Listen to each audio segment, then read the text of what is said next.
working as a pundit, getting paid to do so. There is that. There is that. So yes, I'm hopefully we need more analysis, Dave. More older ex-managers. 24 hours a day. 24 hours a day, but pay more because the people want to see it.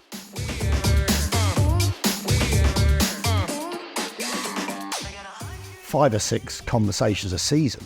That was it. And usually it was if you weren't playing very well. You very rarely... The curly finger got you in the office. Exactly. And that's when you probably had a little bit of time with a manager, because it just was a little bit different then. And watch a game back and look at the halftime analysis and look at...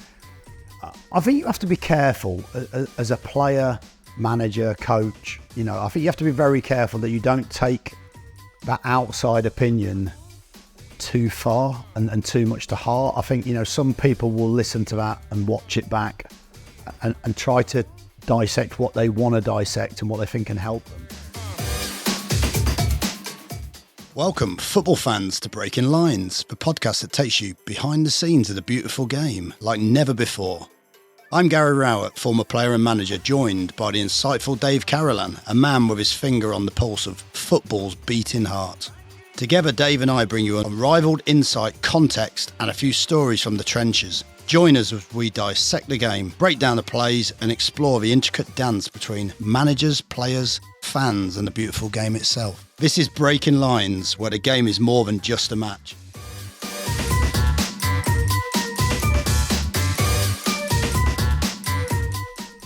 Well, here we go. Season 2, we're kicking off with a big topic. Is there too much analysis? Are we getting to the point now where a player or a manager or a team can't do anything without it being hyper-analysed? What's your thoughts on that? Two different thoughts, really. I think my first thought is that working as a pundit, getting paid to do so. There is that. There is that. So, yes, I'm hopefully... we need more analysis, Dave. More older ex-managers. 24 hours a day. 24 hours a day, but pay more because the people want to see it now. Look, I think what it shows is it shows how popular football is. I think it shows how the sport has grown, both from outside investment to the coverage of it by lots and lots of different media outlets, to the interest of it from the fans. You know, I think it's just absolutely gone exponentially through the roof, hasn't it? I mean, if you think about it, when we were, you know, I don't want to hark back too far, but when we were sort of younger, I suppose, you know, you might have had match of the day and just some highlights, and that was more or less it. You know, Gazzetta Italia on Channel 4 on a Lazio. Let's go. But you didn't have a lot, did you? You didn't have a lot, and you know, and so now I think it's changed the way people view football. I think it's changed the knowledge of the fan to a certain degree.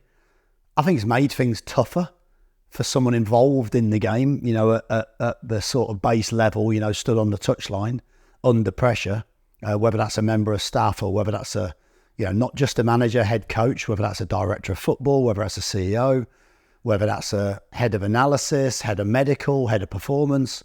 I think that pressure's only ramped up because, you know, everything is being analysed to the nth degree.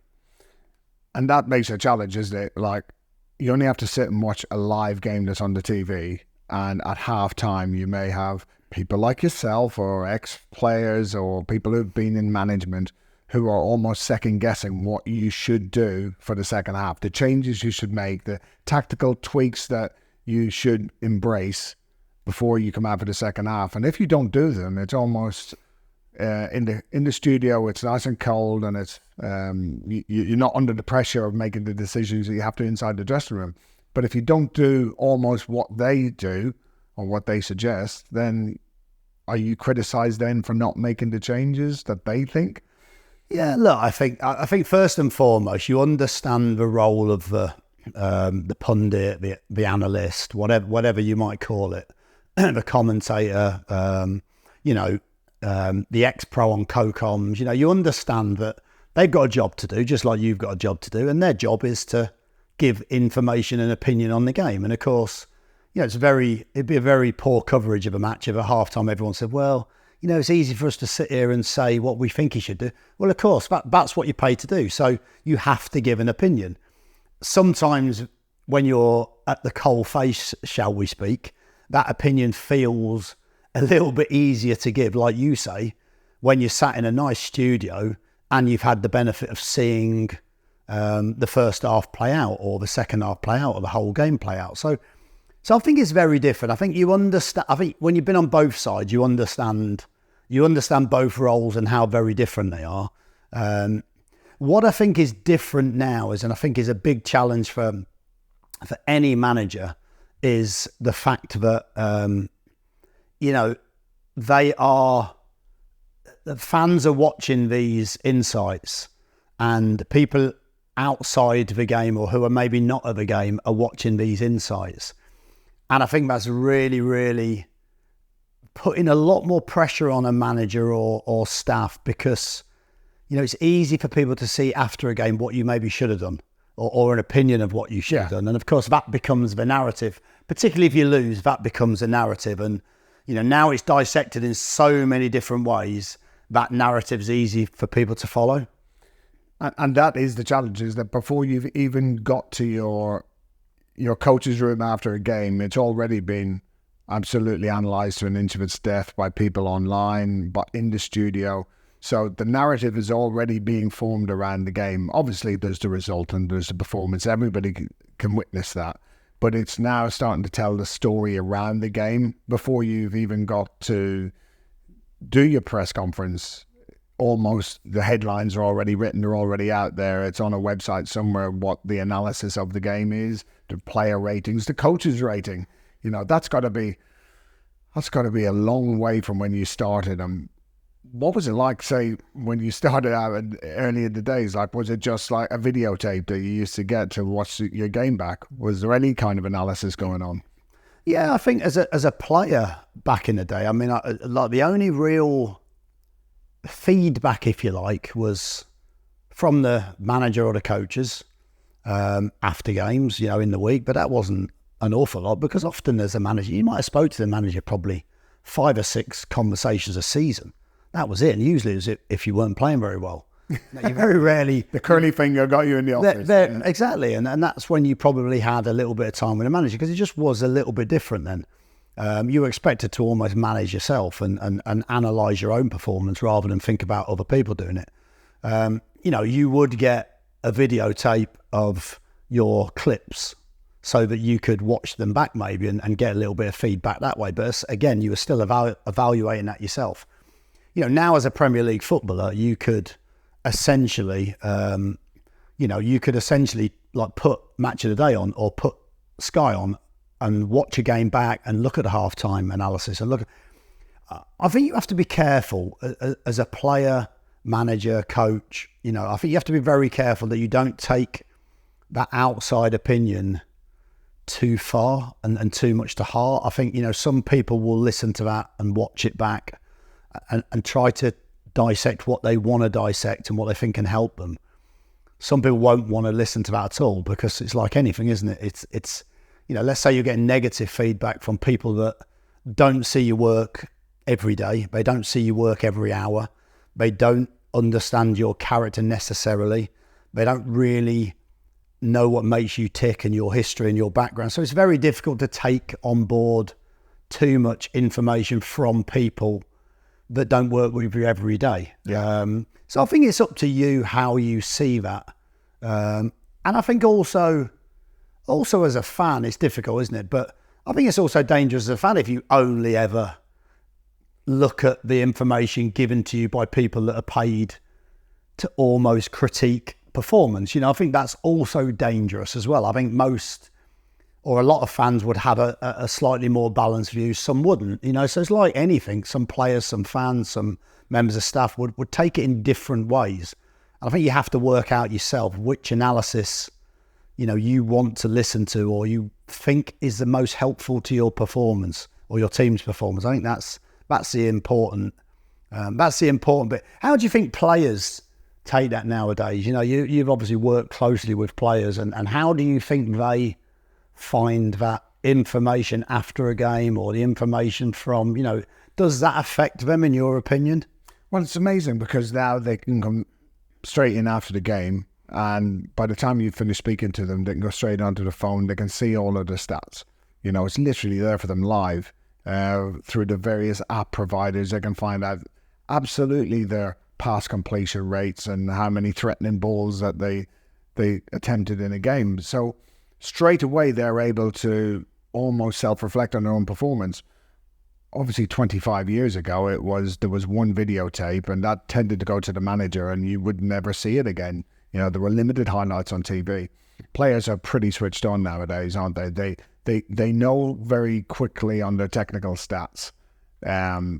By that evening, they've probably got a video breakdown of their game already, compartmentalized into different constituent parts of whatever they do. So they're already ruminating on their own performance. They've formed a view. So even by the time they get into training ground, whether it's the following day or 2 days later, they've already, self-analyzed. Then it's probably about the contextual conversation that they have with you as a manager as to how they were supposed to play in the game, and maybe how they can improve on that, or how they should potentially do things different going forward. But I think players are 100% used now to finding information out from whatever source that might be. And that obviously means we have a slightly different challenge at times, which is which source of information is the version of the truth that we're all going to ascribe to. Like, for example, you've got video. Obviously, video tends to tell you most things. It doesn't tell you everything, but what way does a manager, do you rely on video first? Do you rely on the stats?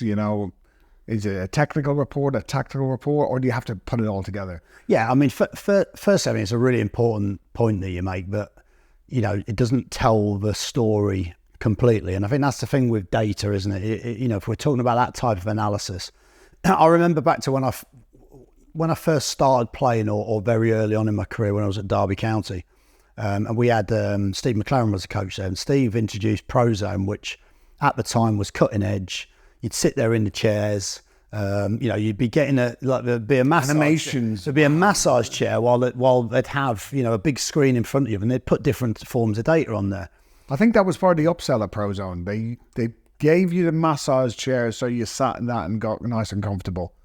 And then the video. I used to try and get out of that because they used to do it before training, and to be honest with you, by the time you were at training, you felt like you was asleep. Honestly, it was ridiculous. It just didn't help. Well, it might have been. And I remember Steve pulling me once after one of these sessions and saying, we just played Man United at Old Trafford, and back then, of course, even the coaches probably didn't quite know how to use that data effectively, but. And it was only early data, so it only told you a certain thing. But I remember Steve pulling me and saying, look at your pass completion. It was like 65% or something. You've only made maybe 30 passes. I mean, it was quite high for me. I was quite pleased with that. Good before you say that. And I think Pallister and Bruce at the time, theirs is 95%. They've made like 100 passes. And I said, Steve, I understand that you're going to use that as a tool to maybe see where you need to go professionally with your career, and maybe there's a lot of improvement to be made. I said, but it's very different judging my data to the two Man United centre-halves. They've got 6 or 7 players all wanting the ball, and we're sat off them. So they've got absolutely no pressure most of the time. So their stats are going to look far better and far more impressive, and they're at home. We're sat off. So every time I get the ball, we're getting pressed every single time by, I think, Andy Cole and Dwight York at the time. And I've got hardly anyone wanting the ball. So it's a very different context. It's a different challenge, and it's a different context to the way the stats appear. Now, that's just an example, but I think it's a good example of how stats can be misleading if you don't have the right context. And now there's different companies producing different stats. Actually, I think are far more game friendly, player friendly. I think tell a better story of what it is, rather than just how many touches you've made, how many passes have you made.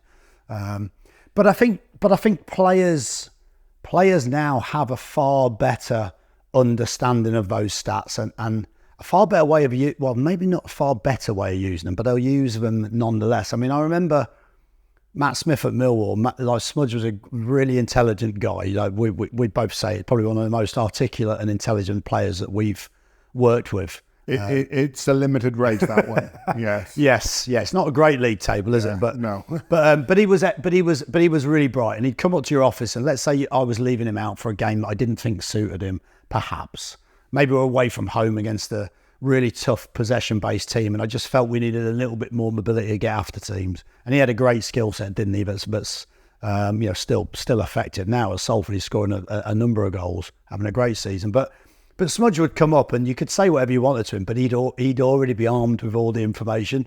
He'd had a much better memory than I did, by the way. So he'd go, well, whenever I've scored or whenever I've started, we've only lost one game in the last 20, and you'd be sat there going, in your head, you'd be thinking, really? How am I going to justify this one? Yeah, but it's not you, it's me, Smudge. So, but what the point I'm making is, you have to be very careful nowadays as well, as a head coach, manager, because ultimately the players have that information, and the players will, seek that information. They'll collate it themselves. They'll utilise that. Some players are not interested in the stats and don't care, but you know what it's like. They don't want to look at them. You can send them the stats through Saturday night, Sunday morning, and they're not going to read them. Whereas there's other players who want to utilise the stats to improve. And there's no right or wrong, but I think it's certainly a tool that I would like to have or if I was still playing, I would certainly like to have the data that's available to a player now. Well, a Sunday morning where, you're waiting for a player to text you to say, where are my stats? Versus some of the players who, even when you send them to them, you don't even get an emoji, a thumbs up saying like, thanks for that. But they are ready now to receive them, and they're expecting of them. So I suppose we have to go to them now and make sure that they are serviced with that. And of course, we've got bigger departments now, haven't we? We've got analysis departments, which are no longer just a part-time coach who's having to, file his way through some video and pull out the clips. You might have 3, 4, 5 people in the department who are able to pull that all together. How does that get presented to you as a manager then? So will you get stuff straight after the game, or are you getting more details, information reports in the following 24, 48 hours? How does that layer itself up? Yeah, I think so. I think first and foremost, you have an overview of statistically how you want to play. You have an overview of some of those KPIs that are important to you. So those key performance indicators around the way that you want to play and what a good performance looks like. So you've always got that in the background. And then I think, if you look at game day, you're obviously watching the game live, and you might be able to sort of clip little bits within the game that you might need to use afterwards, or maybe at half-time with the players. Because I think that's the ability that we've got nowadays, haven't we? Which I'm sure we'll come on to on the bench. But if you look, and then you might watch the game very quickly afterwards, maybe on the Saturday evening before you get back. If you're travelling back by train or whatever it is, you might end up watching the game back. You'd usually get a very brief statistical analysis of the game, just maybe like chunked down into quite simple form. Then often on the Sunday morning, you would get the GPS. So you get the physical data not long after the game. But on the Sunday morning, you'd have the physical data, you'd have the technical data. And then often, yourself, you'd provide a performance report that maybe would be even more detailed with some key. I think the key for me is, those observations that, let's say, you as head of performance, you make, because it's easy for a manager to get lots and lots of data. What you really want and you really value is key members of staff that can interpret that data around how you want to play and give you the points that you think we've maybe not done very well or need to improve on, or something that can then shape the week ahead. Because I think that's it. There's no point in having data if you're just going to read it, evaluate your game. Yeah, okay, we didn't do well enough. All right, great. Well, you know that anyway, usually by the performance or the scoreline. There's 2 very good KPIs for you ultimately. So you want something that's going to shape the rest of the week and the rest of the month and the games that are going to come, because it's all about patterns, isn't it? We look at it all the time, don't we? We look for patterns in the game, and we look for patterns around how we play. And if some of those numbers are dropping off, you need to improve on them. If some of those numbers are, you could be losing games, but those numbers are creeping up, and that actually, if you're patient, you're going to end up winning games and being in a better position. So look, I think you've got a better understanding of that really around, what data is important and, what type of things we would pull from the game, I think. So, what things would you look for in those reports, based around the data and what you might want to share back? I think what's important is get context around how the performance was expected to go and then how it actually plays out. So I've always found great benefit of going into the meetings that happen before a game when the pre-analysis has been done and the game plan's been formed, because that gives me kind of already an outline of what I'm expecting the players are going to be asked to do. So whatever your game plan is, that tells me, okay, I'm going to expect potentially a quite explosive game, or I'm going to expect maybe something that isn't so explosive because we've chosen to play in a certain way. Or we're going to change formation, or certain players are going to play in a certain way, which is going to affect other players. So I think that's building the sketch of what we expect the game to look like. Then when the game happens, that's when all the kind of color is added to the performance. And of course, two teams playing for whatever it is, 100 minutes is going to give us different demands. The scoreline's going to change. It could be weather dependent or whatever, which is going to then affect how the game plays out. So when I then get information back afterwards, it's right, taking all that knowledge of what I expected, knowing all of the players in the team, looking at underlying trends that we might have had. So traditionally we've kind of built our strength physically through a season, where we've tended to get a little bit stronger towards the end of the season as opposed to starting particularly fast. But knowing that kind of level is to come means that you can look at the early season kind of physical parameters or performances with that knowledge that, this is going to build. So I think that's always the case. You're always looking for the context around the performance and the outputs, because looked in isolation, they can tell you one thing about one game, but when you're looking over, say, 4, 6, 10 games, you can get a very different perspective as to what's happening. I think that's important, isn't it? I think, because players, you could throw any data and any stat at a game or a player, and you can make it look either better or worse, depending on what you want the outcome to be. But I think actually, I think that's important, isn't it? Whatever you're asking the player to do, you have an overview of how you want to play. You have a slightly more condensed game plan around that specific game, and not maybe over the season. And then really, you have to use that data around what you've asked the player to do, don't you? Because if you've asked a player to, if you've said against the team that press high, look, we're going to maybe try and bypass that press a little bit earlier and drop it into the forward. So now all of a sudden we can bypass, a couple of units of the opposition and get into a great area with lots of space. You've then got to accept that their probably pass completion is not going to be as good. They're not going to make as many passes. Yeah. So again, there's some key elements around what you have to analyse after a game. And I think that's really, really important. I think that's why it's important that all of your staff understand the data's only the data, but it has to be shaped around the way you want to play, don't you? Because we've been into clubs, haven't we, where people have said, oh, this is how we work. And you've almost had to say, well, that's great, but this is how we work. And actually, maybe you need to shape the data around that. Or you're going into a club that knows how they want to play, and you've got to shape your data around that. I think either way, it doesn't matter, but there has to be a real clear definition of what you're measuring that analysis, that data against, doesn't there? And I think that's the crux of it, and that's the important thing. I think what you make a great point there about understanding how a team plays, and you often see it, and I'm coming on to one of my bugbears here, but here's with it. When a team is declared as being not fit enough, say for a new manager, but when you look at the performances under a previous manager, you will say that they'll probably be around whatever that style of play was and how that manager wanted to play. And often you see that they try to shift that kind of physical stat quite quickly. So for example, you go from a low press team to somebody who wants to press high all over the pitch.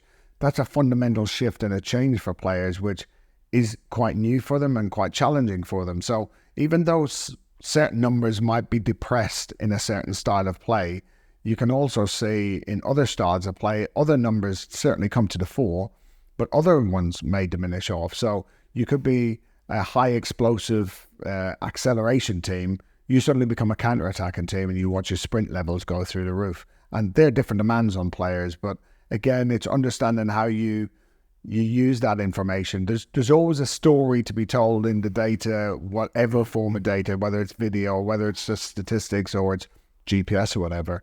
And I think that's important, as you say, for coaches to understand that all of these sources of information build a picture. And certainly if they're on their game, they're looking at trends. And trends probably tell us more than just single game and single instances, because it's easy to see against a top team that you're going to have depressed possession, but against a weaker team, you're going to have lots more. That doesn't necessarily suit either team, does it? You know, when you have more or less possession than almost what your team's comfortable with. Yeah, but it's also, as you well know, it's also a very easy narrative for a manager that's just gone into a club that maybe hasn't won the first few games to say, well, look, this team, you know, not fit enough to play the way I want them to play. But it's like anything, isn't it? We all know the tricks that people use, and you know, it never feels a good one, does it, when you've been the head of performance at the club previously? But I think a little bit awkward. But I think, but look again, you're right in as much as that. You know, when you look at the physical data, you know, if I look at the team over a period of time, and I'm not talking necessarily about situations we've had, but there might have been certain similarities. But if you're a team that you've worked out that your players in your squad and your team can't physically do certain or do things to the level that you want them to do, so you've shaped the game plan and you've shaped the way of playing around maybe being a little bit more conservative with the energy. If you're then a new manager coming in and you say, right, I want us to press all over the park, high intensity all the time, you might be able to do that for 20 minutes, but at 20 minutes, nobody's going to be able to do that for 90 minutes. Yeah. So then is it going to look like the team's not fit enough? Maybe it looks like actually the coach hasn't found the solution to the players' needs or the players' capabilities. So I think that's a challenge for any head coach manager. But you can play however you want to play, but you have to find a balance that the players can achieve. Otherwise, all you're going to do is you're going to lose games. So I think you're right. You've got to fit that data around how you want to play, and I think that's the important bit, isn't it? But and I think that's also a bit when you're a TV pundit and you're analysing a game.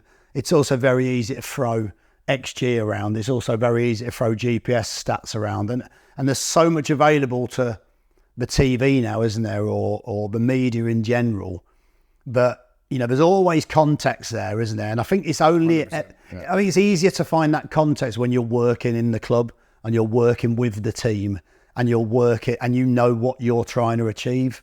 Whereas, you know, us pundits out there, it's very, very easy to critique whatever we want to try and look good. Well, yeah, I mean, it pays the bills, I suppose. But when you're on the other side of it, when you're just having to wait for the result to actually happen and you're under pressure of it, then, you know, when you're live in games, you're trying to analyse it straight away, aren't you? You know, and as much as the people up in the commentary box are doing that, you're having to do it live, but with the pressure of obviously having the result to take care of and looking at your bench and decide who you change. What kind of information will you take on live in a game? Is it just what you see with your eyes? Are you relying on the coaches to analyse other things using other systems? How does that work? Yeah, look, I mean, we're very fortunate now, aren't we? The last couple of years has probably been a slight shift in as much as what you're allowed on the bench. So, of course, you've got one screen that will be tied to the analysis, connected to the analysts in the stand, be connected to one of the coaches with an earpiece on. That's what you see on, you know, that's what the fans will see on the touchline. They'll go, whoa, I wonder what they're That's talking those little about. tripods that we see. The little tripod with a screen, and one of the coaches has always got an earpiece in, and so they're directly linked to the analysts. So there's the first bit where the manager might say, right, you know, can you get me a clip of us out of possession when the other team have got, you know, a little bit of build-up play from the two centre-halves or whatever that is? can you get me a few little pictures there of the space and how we're defending? They then So go. you said there's no phones anymore going from like a director's box to the bench. There's no corded phone, I don't believe, Dave, or a ex-car dealers that someone's got a good deal on would have holding the brick on us. Hello. So yeah, no, I don't believe so. Although COVID did provide a few challenges where we did one game in COVID. I digress slightly, but we did one game in COVID, and I was on the phone in the apartment because I wasn't at the game, and the assistant manager was getting handed the phone by someone on the bench, but I didn't actually realise they were walking to the touchline, handing him the phone, and it was like, you're thinking that's probably not as discreet as necessary, but essentially it's a communication. So now, you can ask the coach and say, could you get the lads to clip that? He can then speak to the analysts in the stand. They can clip it and maybe show him on the screen, send it down to the screen.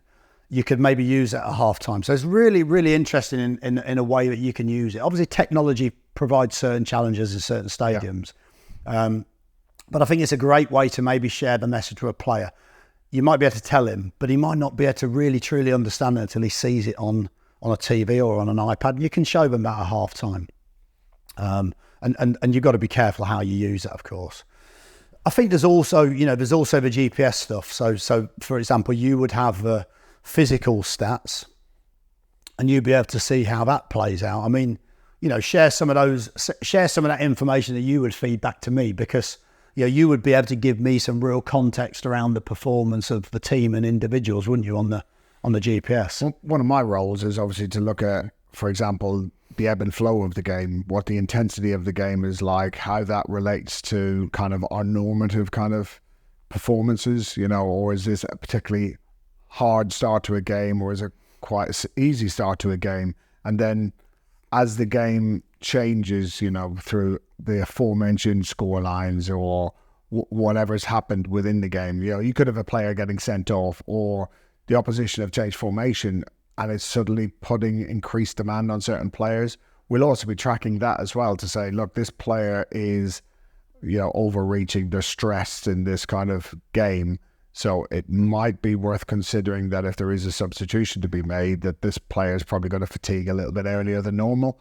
So it might be a consideration where we've got more subs available to us now, but, when's the appropriate time to take that player out of the game and replace him with somebody fresher, just because of the nature of this game is he's not going to get through to the 95th or the 100th minute playing how he's being asked to play at the moment. The physical demands are too big. So I'll obviously try and give you a picture of the context of the game. And that's interesting sometimes, isn't it? Because I'll say, oh, look, this is a really intense game. And the coaching staff can look at you like, it doesn't feel like that. No. But that's not what the physical numbers are telling us from the GPS. No, you're giving that objective data, aren't you? You're giving some context around it. It's up to me then to use that how I see fit to use it, isn't it? Or between us to make good decisions around players. Of course, you've got the third part of that, which is usually the medical team saying he can only play 60 minutes. So looking at it's 59 minutes, Gaffer, or it's 61 minutes. It's under pressure. And the player's looking over going, why am I playing extra minutes here? So, but you've got all sorts of information, haven't you, around, if you have got a player coming back from injury, what is a realistic capability for that player to reach? And, again, you're taking advice off the medical team around that, what's safe, what do we think is sensible. We're taking advice off the performance team yourself in what does a game look like. And sometimes you take a gamble and you think, we're 1-0 up, he might be fatiguing, but he's an experienced player that I think can make good decisions. And he might get that second win back. But I know that's not necessarily a technical term. But he might get that. He might feel a little bit better. He might have just been in a really high part of the game where he's had to work extra hard. And that's where now you need your Onana type goalkeeper to go down with supposed cramp at 60 minutes. Whose idea was that to get the goalkeeper to go down at 60 minutes?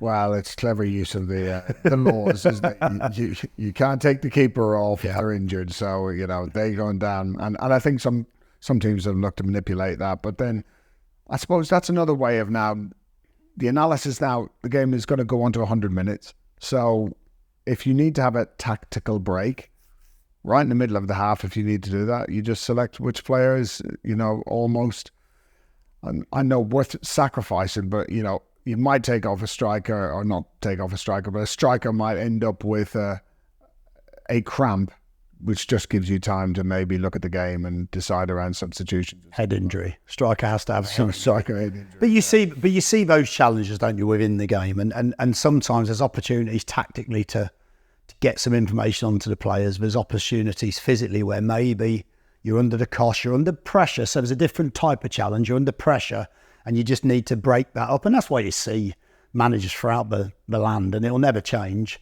manipulating those situations to try to do that. But I think it's never going to change. You've got the information to hand, but it's always going to come down to using it the right way, using it effectively, sharing the information and the data to players, but in a contextual way. And I don't think that's ever going to necessarily change in football, but I think it's great to have it. I mean, I'd certainly rather have the information and have a challenge with how to effectively use it.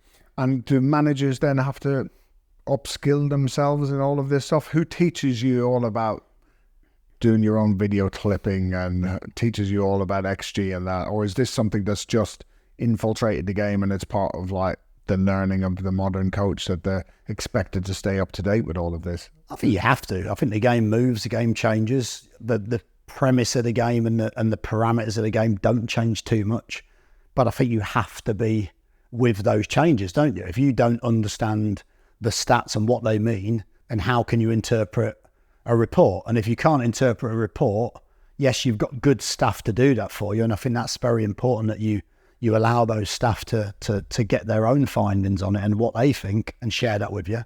But I think you also have to interpret that yourself. If you don't, then you might as well forget all of these advantages that you have, because they're all the marginal gains, Kaizen, little 1%ers that, can give you a slight advantage. We've found it, haven't we? You can help shape your week. It can help shape what you think, the game is going to become over the next 5 to 10 years. It can help shape, your training around, this is what the intensity and small blocks of the game look like from a GPS value. This is what it looks like from a technical value. And we can marry those two together and try to create training sessions that push the limits of that and push the boundaries of that. So I think you have to upskill yourself. I think if you can code yourself, or if you can clip and edit yourself, of course, that saves you having to then send all the timings that, of course, you once used to do. Often, even better, you get a member of staff that understand what you're looking for and how you want to play, and then can already add your context to it and already provide that information. That's absolute gold dust, and that's why obviously you have trusted staff, that because they understand what you want, and it's not what they want, it's what you want. It was a very different approach. So yeah, I think that's really important now. And a lot of clubs, that's probably why, different topic for us, but the director of football role now is to collate a lot of that information and try to shape that playing style, so that a manager comes in and you have that all in place, and that data from 5, 10, 15, 20 years, the division the same, what the division looks like. So I think it's moving forward. I think it's changing. I think that, it will go down a route. I'm sure that AI will help with that along the way, which I'm sure we'll have another conversation about, because I know you've got a real interest in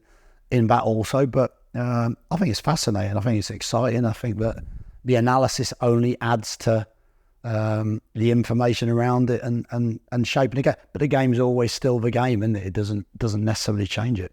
Yeah, I think we're just seeing people look through different lenses now, aren't we? Like some of the stuff we've been looking at over the last couple of months, coming out of Germany, like with packing data and things like this, where they've moved away from traditional tactical analysis and they're moving into this more dynamic, fluid analysis of the game, which is not necessarily about the technical output of whether a pass went from X to Y. It's how that pass took out opponents, or how many of your own team were affected by your misplaced pass. The wider kind of ecological expectation, or I suppose ecological effect of every action that happens in each game. That's just moving to a whole other new level, and I know it's something we're going to speak about in a specific podcast, but quite quickly. Like, how do you find some of those kind of new systems? I mean, there's something for us to learn about. Yeah, I think there's things that we've looked at a little bit recently, haven't we, around some of that. And I think there's some systems out there that, I think are fascinating to me as an ex-player and now a coach and manager. But, you're speaking about it, like how many, what is a pass? Again, I go back to when I was first playing. A pass from me to you was a pass. It was either completed or not completed. And that would be measured the same as a pass that breaks lines, shall I say it? Breaking lines. Good use of that term, yeah. I love that term. That's absolutely incredible. Great name for a podcast. Yeah, it's very, very transferable to football. But actually I can make a pass 5 yards with no one around, or I can make a pass that actually splits and moves 5 defenders out the way and bypasses those defenders and puts a number 10 into a great position. And it's a very different value on that pass, but it would come across in the same way if you don't measure it in a different way. I think also some of the out of possession stuff's fascinating. I can intercept a pass and actually put myself in the same position, or the team in the same position as that fabulous bypass moment where I beat 3 or 4 players. So I think there's some really interesting stuff, and I'm excited to get into that further and dig a little bit deeper, because I think there's something that, for me, it's far more contextual and exciting to learn about. Well, I think we've put analysis to bed until, of course, the next game rolls around, and then we'll do it all again. Absolutely. Let's just keep doing it. Let's keep analysing the game. More analysis. Analyse this, analyse that. Each and every moment of every game is hyper-analysed today. A player, coach and team can't do anything without it being dissected in the studio, on social media or elsewhere. It's come a long way from a single videotape and a chat with the manager.